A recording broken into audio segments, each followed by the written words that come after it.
Bonjour à tous et bienvenue dans cette nouvelle vidéo. Alors, déjà, j'aimerais vous remercier pour tous les retours positifs sur mes anciennes vidéos. Ça me fait très plaisir et c'est d'ailleurs pour ça que je continue. Voilà, je vais essayer de prendre en compte vos commentaires, etc. N'hésitez pas, je vais vraiment essayer de me remettre dans les vidéos et de continuer cette série qui s'était arrêtée donc sur la création de ce header responsive. Et aujourd'hui, donc, on va continuer sur ce header responsive et on va, enfin non, on va pas continuer sur le header responsive, on va continuer un petit peu le site et je pense faire un système d'articles. On l'avait mis ici dans le titre et après on verra pour les contacts dans une autre vidéo.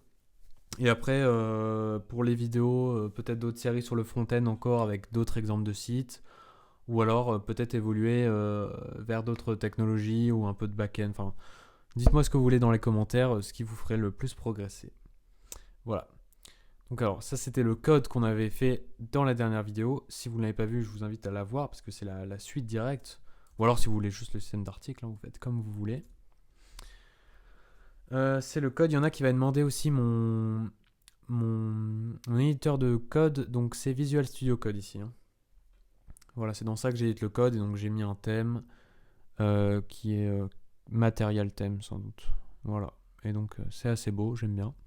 Donc je le garde. Voilà, voilà, on va reprendre ici. Alors, donc pour le système d'articles, qu'est-ce qu'on va faire? On va faire ici, on va déjà mettre un titre. On va peut-être essayer de mettre un peu de couleur, vu que pour l'instant, je trouve ça un peu terne. Donc on va mettre un titre et on fera 3 articles en dessous, je pense. Ou 4.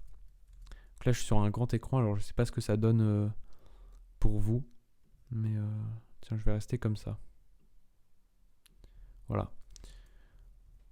Donc on y va avec le CSS, donc on va créer un nouveau fichier CSS. On avait déjà un fichier header et base et on va créer article, disons. Bon, alors c'est toujours mieux de mettre les noms en anglais, mais bon, c'est pas très grave. Peut-être même que ça s'utilise en anglais article. Je ne sais pas. Donc on crée une nouvelle div qui va contenir tous nos articles.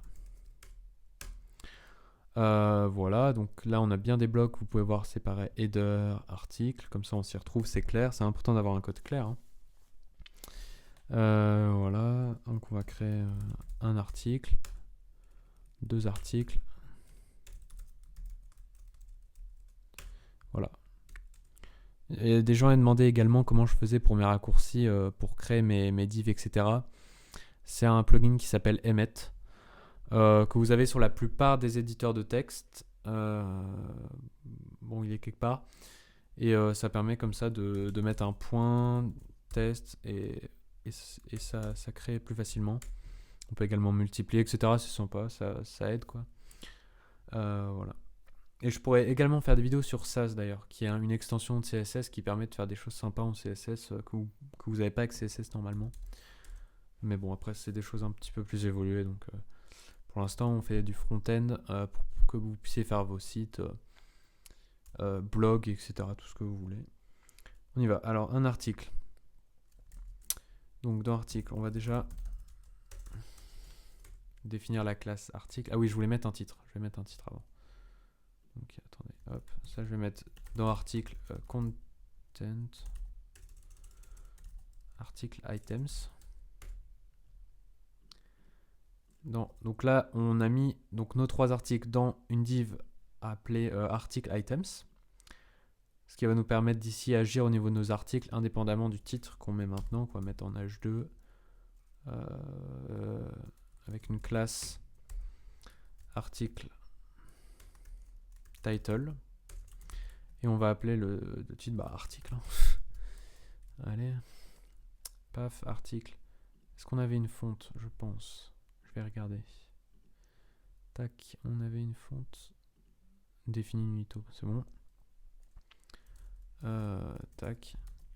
Donc là, on voit notre petit article, hein, mais on va faire un petit peu. Déjà, on va rajouter, on va reprendre tout ça, et on va l'englober d'un container. On peut voir, on l'a déjà utilisé ici, le container. C'est simplement ce qui va centrer, entre guillemets, regardez. Là, avec le container, ça sera centré, le site, qui ne sera pas sur les bords, hein, des deux côtés. Voilà, regardez, si je peux même le mettre en rouge pour que vous compreniez bien ce que c'est. Tac, voilà, le container, il va englober le site pour pouvoir qu'il soit centré et que ça soit la même distance entre le bord et le contenu sur le site, ce qui donne un effet sympa. Voilà. Donc le titre, on va tout d'abord l'agrandir un petit peu.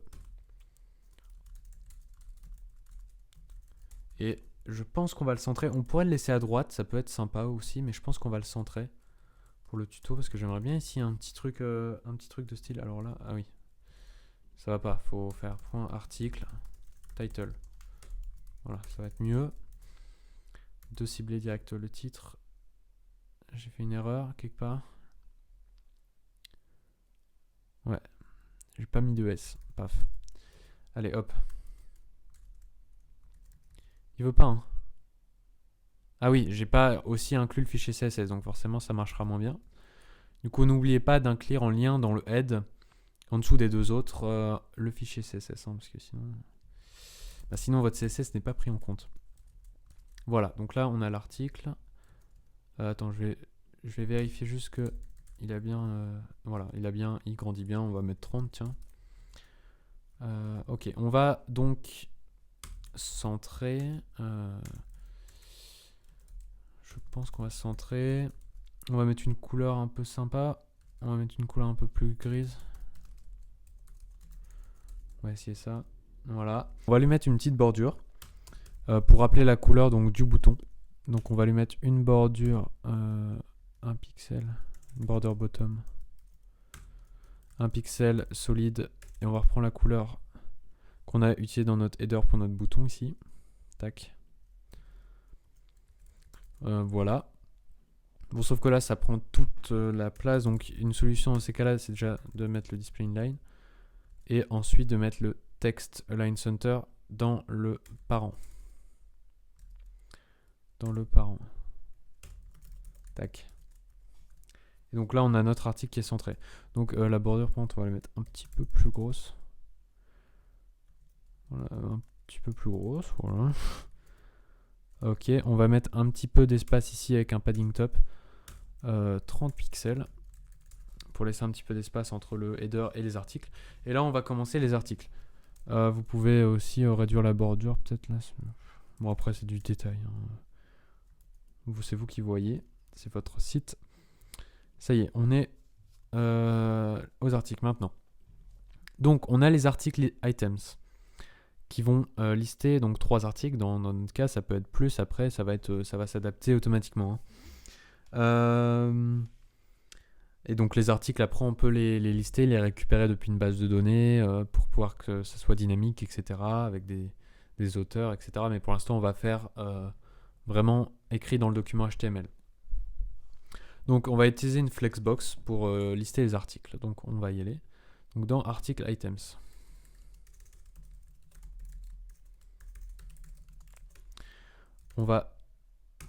J'ai dit qu'on allait utiliser une flexbox. On va lister en row, c'est-à-dire à l'horizontale. Justify content space between, c'est-à-dire qu'ils vont se placer entre l'extrême droite et l'extrême gauche. Ils vont se placer, ils vont s'aligner. Un à l'extrême gauche, un au milieu, un à l'extrême droite. Et on va, voilà. Maintenant, on va point article item. Non, point article, j'avais juste dit. Point article, on va mettre une width par exemple à 25% et une ace à 200 pixels. J'essaye. Hein. On va mettre un background red. C'est pas mal. C'est pas mal. On va mettre juste hop, un padding top ici à 30 pixels aussi pour laisser un peu d'espace. Ouais, 40. On va laisser respirer. Important de laisser respirer. Tac. Voilà. Ouais. Je vais mettre aussi un border radius. Ça sera fait. Un border radius à 5 pixels, je pense.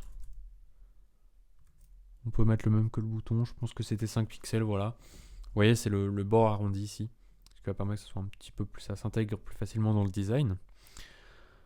On va mettre des images en fond, je pense. Voilà.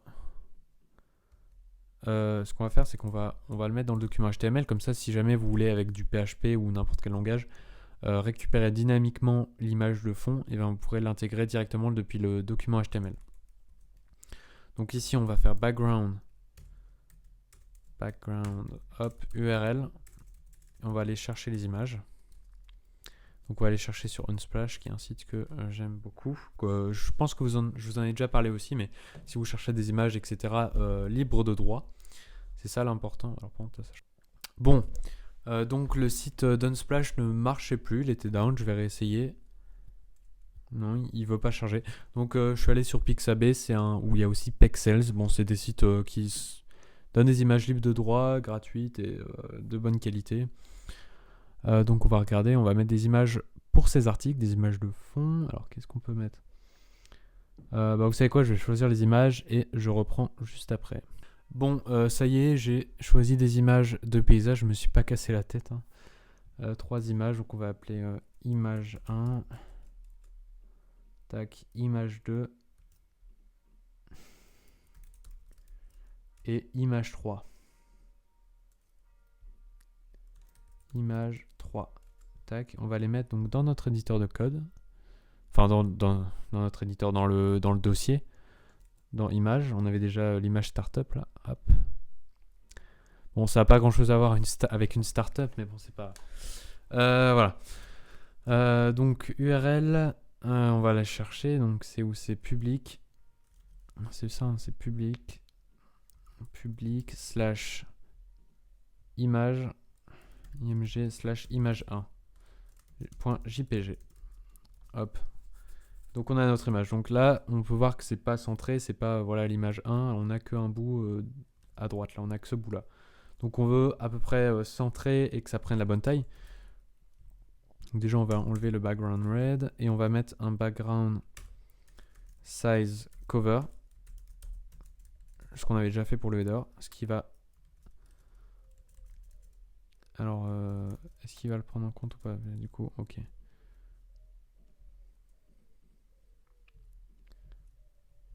Du coup on va le mettre dans le size. Tac. On va le mettre dans le style. Background size cover. Yes. Voilà. Donc, hop, là on peut voir un background size cover. Donc, c'est-à-dire que l'image prend tout, prend juste simplement toute la div. On recopie. Hop, ici on change image 2, image 3. Hop. Et on a nos 3 images qui sont prises par des articles. Maintenant, on va vouloir ajouter un titre à ces articles. Mais pour pouvoir ajouter un titre, il faut qu'on puisse voir. On va les mettre dedans. On va les mettre ici en bas. On va les mettre en bas. Et pour pouvoir ajouter un titre à ces articles, il faut qu'on puisse y voir quelque chose. C'est pour ça qu'on va appliquer un filtre dessus, un filtre un petit peu noir avec un dégradé pour pouvoir, donc on voit ça souvent, pour pouvoir lire en fait simplement. Donc on va appeler ça .article filtre. Allez, on va respecter un petit peu l'onglet. Voilà. On le met au 3. Et on vient ici, .article filtre. Donc le filtre, il va faire déjà toute la taille. Je vais mettre en absolute. Voilà, ici on a une position relative du coup. Je vais mettre une taille à 100%, une width à 100%. Et on va lui mettre un background qui sera en faire un linear gradient qui va aller de donc du noir en fait à un RGBA 2. Essayons ça. Alors, qu'est-ce que j'ai... Ouais.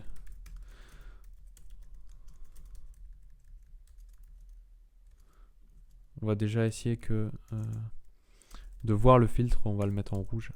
Comme ça, là, on va bien le voir. Alors, pourquoi est-ce qu'on ne le voit pas? Article filter. Article filtre. Donc, ça va pas. Allez, on repart sur le filter. Tac. Donc là, on a bien le filtre rouge, hein, mais nous, on veut un filtre. On veut ce filtre qu'on avait mis avant ici. D'accord, le linear gradient.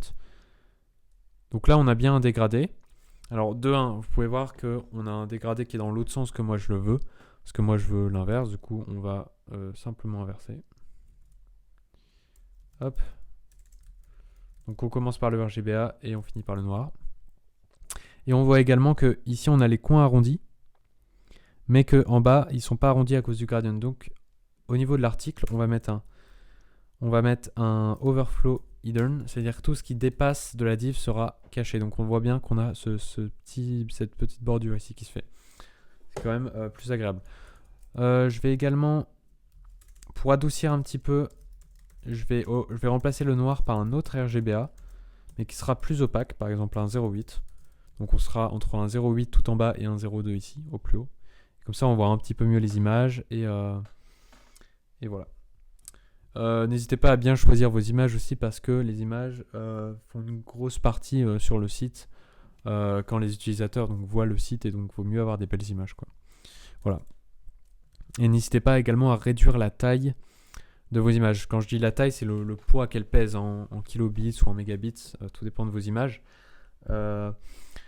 Parce que c'est ça qui va être le plus du poids du site, entre guillemets. Et donc qu'il est important de le réduire parce que sinon votre site va mettre beaucoup de temps à charger. Donc vous pouvez le réduire sur Photoshop ou vous regardez sur internet, il y a des sites spéciaux. Voilà, donc là je le fais pas mais faut le faire. D'accord, donc on a nos filtres, on va mettre donc les titres simplement. Point article, attention là j'ai déjà mis article title donc faut pas que je l'appelle comme ça. Enfin, je vais dire subtitle. Article name. Je vais mettre article name. Comme ça, on est différent du title. Donc, je le mets au 3. On va appeler ceci est un article génial. Ceci est un super article. Et voilà un article très long. Voilà, on va pour tester la longueur du titre de l'article. Donc on va déjà essayer. Donc là on a ici centré en haut. Vous voyez, c'est un article très long. Qu'est-ce qu'on va faire maintenant? On va éditer ça. On va le mettre. Tout d'abord un article. Alors article name. On va le mettre en blanc déjà pour qu'on puisse voir quelque chose. Voilà, FFF. Paf, c'est en blanc. Alors on peut voir que du coup là c'est pas du blanc vu qu'il est derrière le filtre. Du coup faut le mettre derrière devant le filtre. On va le mettre avec un Z d'index comme ça, mais il faut mettre une position relative sinon votre Z index ne sera pas pris en compte. Donc là j'ai mis un super grand Z index, hein, ça sert à rien. On peut mettre 1. Voilà, on va également mettre une text line left pour aligner le texte à droite et un padding. Tiens, d'ailleurs je vais changer, je vais mettre le texte en haut. Ça sera mieux. Et du coup, je vais rechanger à ce niveau-là, au niveau du gradient, pour avoir le gradient dans l'autre sens. Tac. Du coup, là, on a le gradient dans l'autre sens. Et ici, il nous suffit juste de rajouter un padding. Imaginons 20 pixels. Et on a notre titre qui est bien. Je vais juste le mettre un petit peu plus grand. Font size 20 pixels. Un peu grand. Petit peu grand. Voilà. 18, c'est très bien. Donc très long. Il n'est pas assez long. On va essayer qu'il soit encore plus long. Et donc là, il va à la ligne très bien sans problème. On peut peut-être agrandir un petit peu la ligne. Donc avec une line ace, disons à 30 pixels. Un peu beaucoup, 28. Voilà.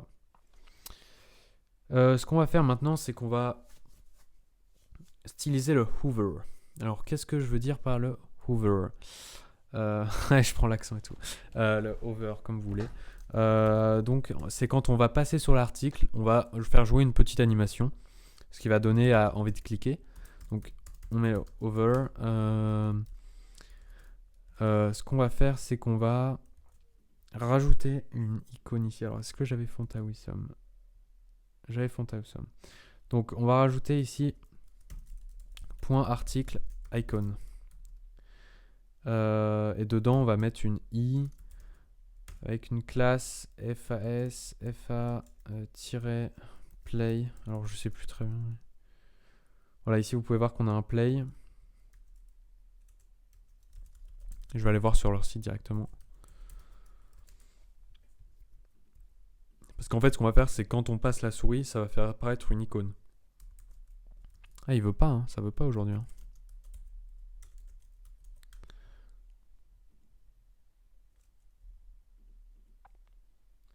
C'est fou. C'est peut-être mon routeur, je sais pas. Donc d'accord, bon. On va faire comme ça. FAS, FA Play. Mais vous pouvez mettre l'icône que vous voulez. Là, elle est en noir, on la voit pas bien. Je vais la mettre en blanche. Donc, point article icon. FFF. On a le blanc. Donc, encore une fois, il faut mettre le Z-index. Hein. Sinon, on voit rien. Avec une position relative. Vous l'avez compris. Et on a notre icône qu'on va mettre un petit peu plus grand.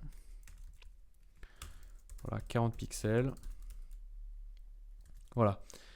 Et donc, ce qu'on va faire, c'est que de base, cette icône, elle est translate, donc elle est transformée. Translate Y 100%. Ou moins 100. Non, moins 100. Je vais dire moins 100. Moins 100%. Non, du coup, 100%. Il faut juste que je mette une ace à 100%. Voilà. Donc, on met une ace à 100% et on fait un transform translate Y 100%. Ça veut dire que là, notre icône, elle est en bas ici. Elle est quelque part en bas. Et d'ailleurs, si on enlève le overflow hidden et qu'on met l'icône en rouge, on devrait la voir. Voilà, elle est en bas. Je remets comme c'était. Mais on la voit pas. C'est ça qui est intéressant. Et quand on va passer notre souris, donc avec le hover, et ben l'article icon, elle va apparaître. On va mettre un transform translate Y 0. Alors attendez. Est-ce qu'il faut pas que je remette le... Ça fait longtemps que j'ai pas fait ça. Hop. Attends, on va la remettre en rouge parce que je vois rien.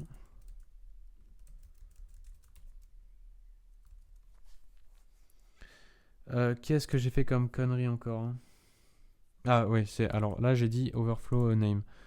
Non, moi je veux juste un overflow sur l'article. Over et un transition à 0. Voilà. Et du coup, vous voyez que quand on passe, l'icône vient. Bon, déjà, on peut voir que elle n'est pas super bien placée. Donc je vais la replacer, c'est-à-dire on a déjà mis une ace et je vais rajouter une width à 100% avec une position absolue. Top 0, left 0, un display flex. Donc ça c'est pour centrer l'icône. Justify content center, align item center. Hop, et comme ça on centre l'icône au milieu de l'écran. Donc là l'icône elle est en bas, on passe, elle est au milieu. On va la mettre en blanche et on va remettre l'overflow hidden ici. Voilà. Sauf que là elle apparaît vachement brutalement je trouve, je pense que vous trouvez aussi. Du coup on va mettre une petite transition all 0.3 secondes, easy in out, pour avoir un petit effet sympa. Et donc là maintenant si on passe, et on peut voir cette transition qui va venir. Elle peut venir de la droite aussi. Il suffit de jouer avec le transform translate. Si je mets ici comme ça un X, elle va venir de la droite. Hop, elle peut, voilà. Donc vous pouvez jouer. Moi je vais la faire venir du bas vu que mon titre est en haut. Du coup je trouve ça sympa. Vous pouvez changer d'icône également et voilà. Donc maintenant je vais également mettre l'icône sur tous les articles.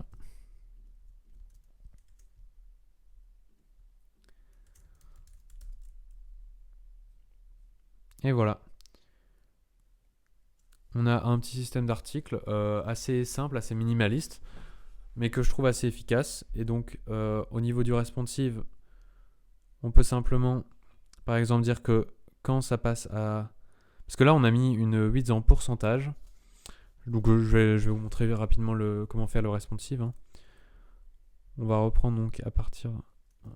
Tac. La petite ligne qui dit que à partir de 600 pixels, que là on va changer. Non alors, tac. Ça faut le mettre en bas. Et là vous voyez à partir de 1100 pixels, 100 pixels ça fait... À partir de 1100 pixels, on va changer tout ça. Et on va dire que les articles n'auront plus une taille à 25%, mais une taille de 200 pixels. Et il faut aussi ajouter quelque chose, donc avec qui va de pair avec le display flex ici. Il faut que le wrap, donc flex wrap, soit en wrap. Comme ça, ça va à la ligne en fait, entre guillemets. Donc là, vous voyez, on arrive. Donc là, vous voyez, c'est en 25% et paf, les articles restent à la même taille. Et à un moment, ils reviennent. Je peux même les mettre un petit peu plus grands, même 300 pixels. Et également mettre un margin bottom de 20 pixels. Et voilà, donc on a les articles qui se mettent à la suite des autres. On peut les centrer également ici si on fait un point article items, align item center.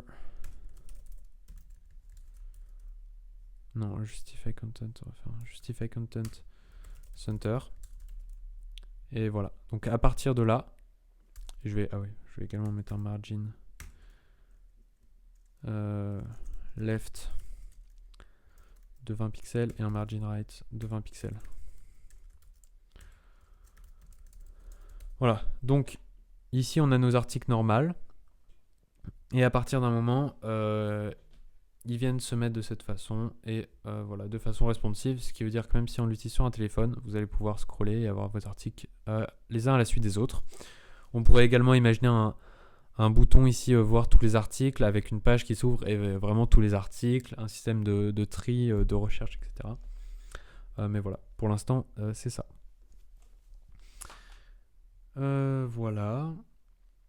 C'est tout pour aujourd'hui. Donc, je ferai une prochaine vidéo. Non, j'ai oublié un truc. Je vais rajouter également la cerise sur le gâteau, le cursor pointer. Ce qui fait que quand on passe dessus, vous avez votre souris qui se met en mode pointeur. Voilà, ce qui fait qu'on peut cliquer dessus.